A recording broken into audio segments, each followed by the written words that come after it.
In this video, I'm going to read Psalm 2 slowly in Hebrew, phrase by phrase, with an English translation, followed then by a brief commentary at the end with the New Testament application and interpretation. We begin, Lama Rakashu Goyim. Why do the nations rage? Ule umim yegu rik. Why do the peoples mutter a vain thing? Yidyatsuvu malchei eretz. The kings of the earth stand up. Verozanim nosadu yachad. And the rulers take counsel together. Al Adonai ve'al Mashiach, against the Lord and against his anointed. Nenataka et mosrotemo. Let us break their bands asunder. Venashlicha mimenu avotemo. Let us cast their cords from us. Verse 4. Yoshev bashamayim yischak. The one who sits in the heavens laughs. Adonai yul'ag lamo. The Lord holds them in derision. Yedaber, verse 5, alemo ve'apo. Then he will speak unto them in his wrath, uvacharono yeva alemo, and terrify them in his displeasure or anger. Verse 6. Va'ani nasakti malki, but I have established my king, Al Sion har kodshi, upon Zion my holy mountain. Verse 7. Asapra el chok, I will declare the decree.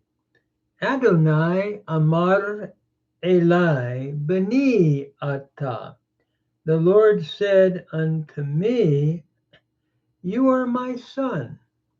Ani hayom yaliticha. I today have begotten you. Verse 8. Sha'al mimeni ve'etana goyim nachalatecha.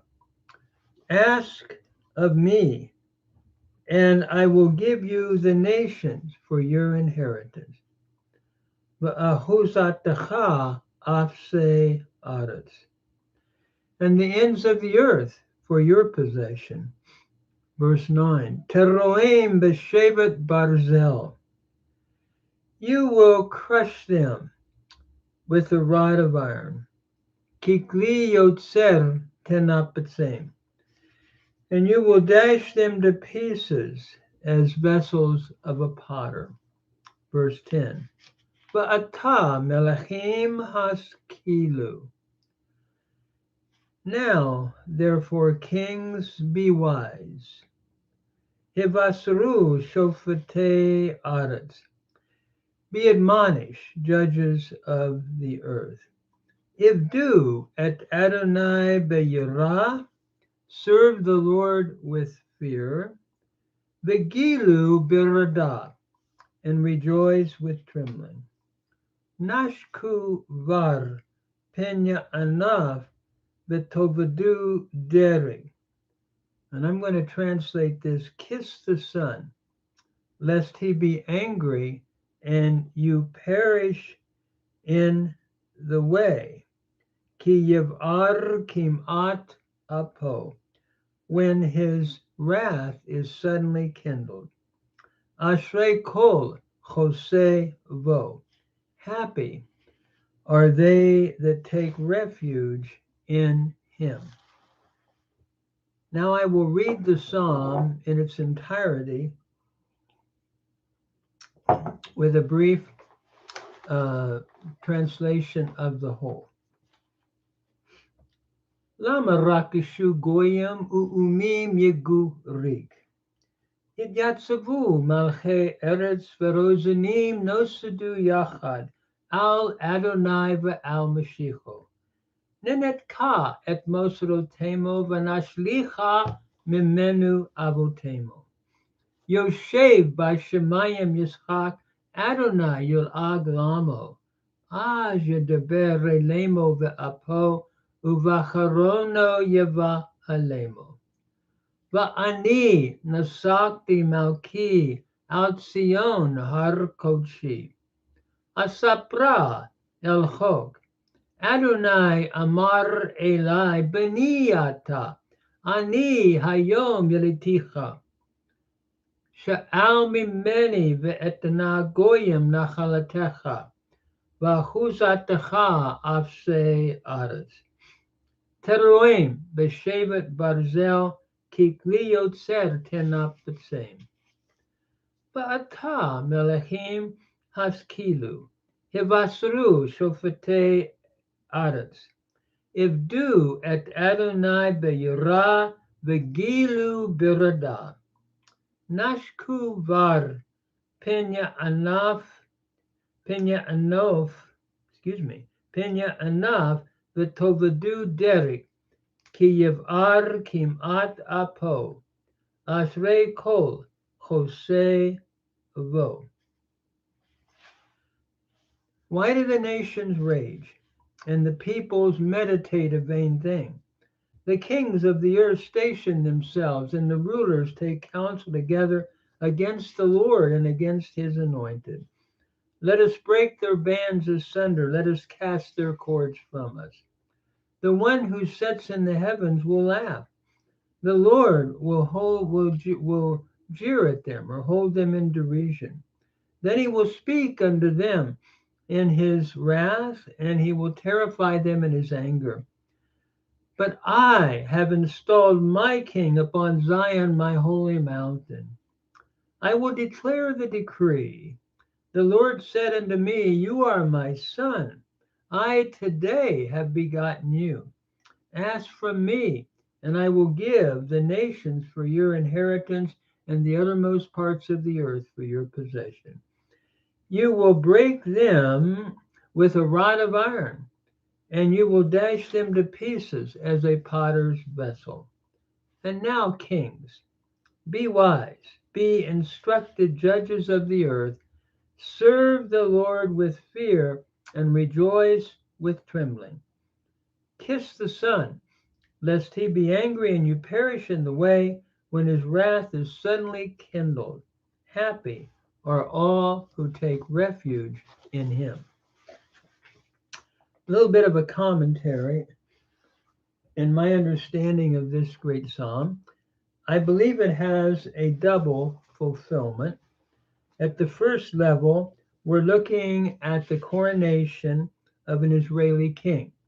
Some want to apply this in 2 Samuel 5:17, when the Philistines heard that David was anointed king, then all the Philistines went up to seek David. That's possible that at one level. I believe at the final level, the second level, it has a double meaning.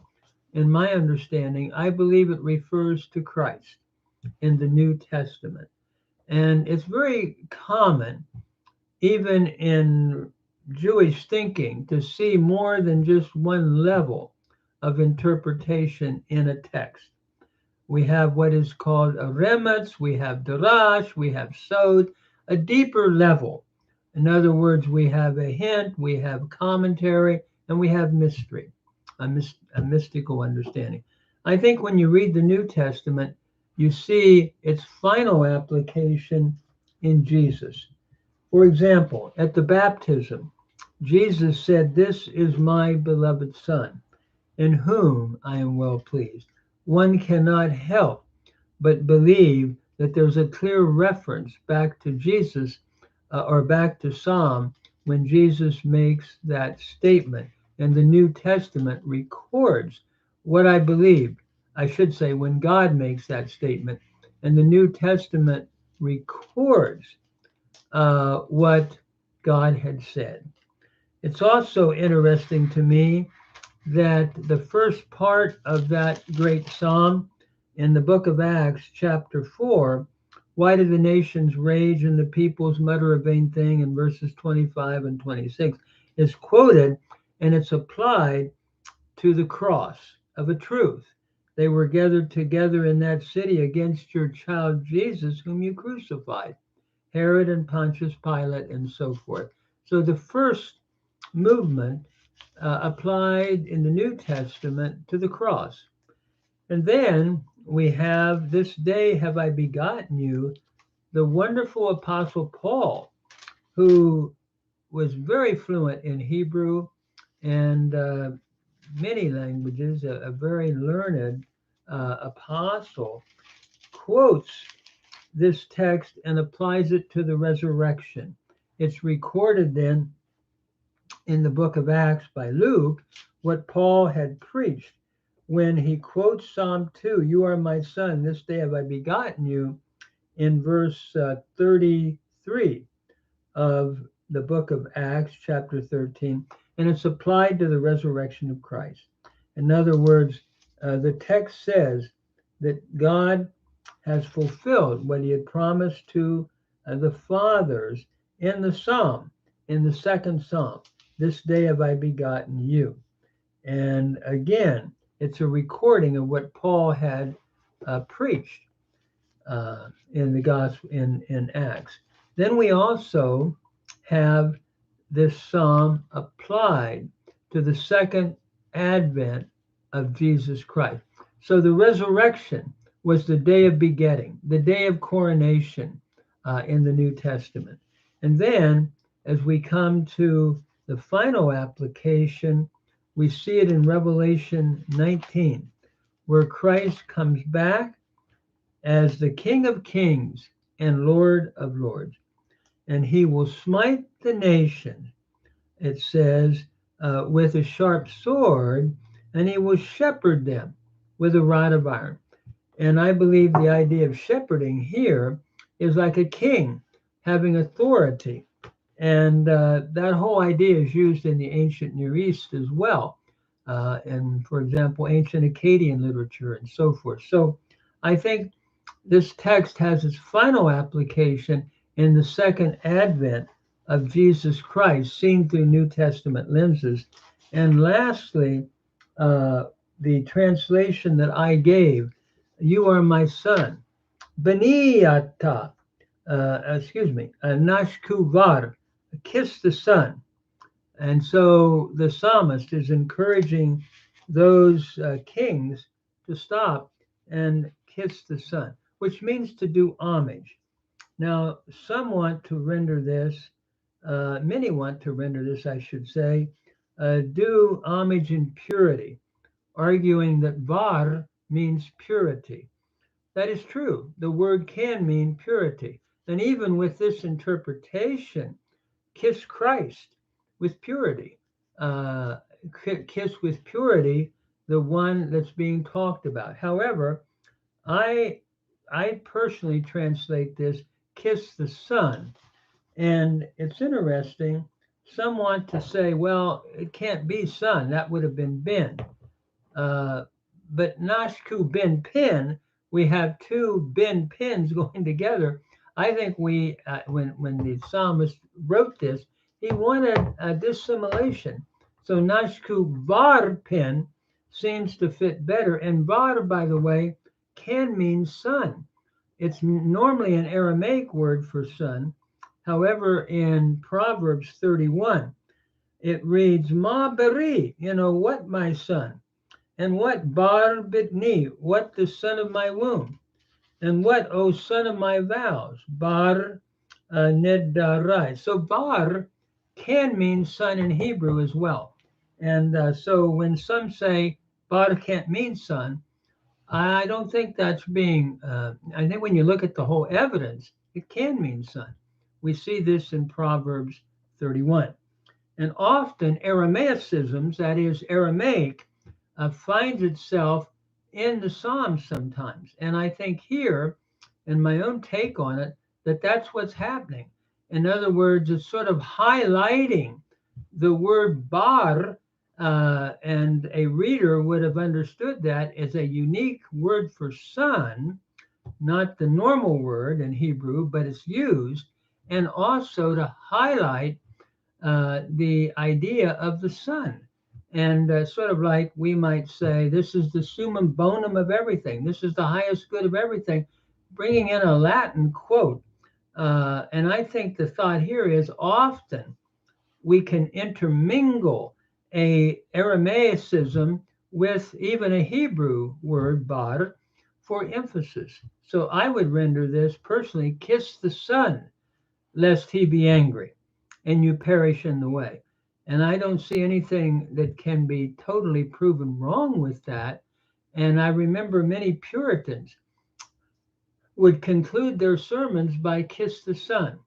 And some say, well, you can't argue that way if you don't know Hebrew. Well, I love to read Hebrew, and it seems to make sense to me that we can argue that way as a Christian interpreter, kiss the Son, and highlighting Son rather than Nashku bin Pin, having a dissimilation to read Nashku bar Pin, seems to make sense to me. So I follow the translation, kiss the Son, lest he be angry. That is, bow down to Christ and worship him and love him. So what a beautiful psalm. And I wanted to just share this reading with anyone that might be interested in the New Testament fulfillment, I believe, of this relative to Jesus HaMashiach. Jesus, I believe, the Messiah.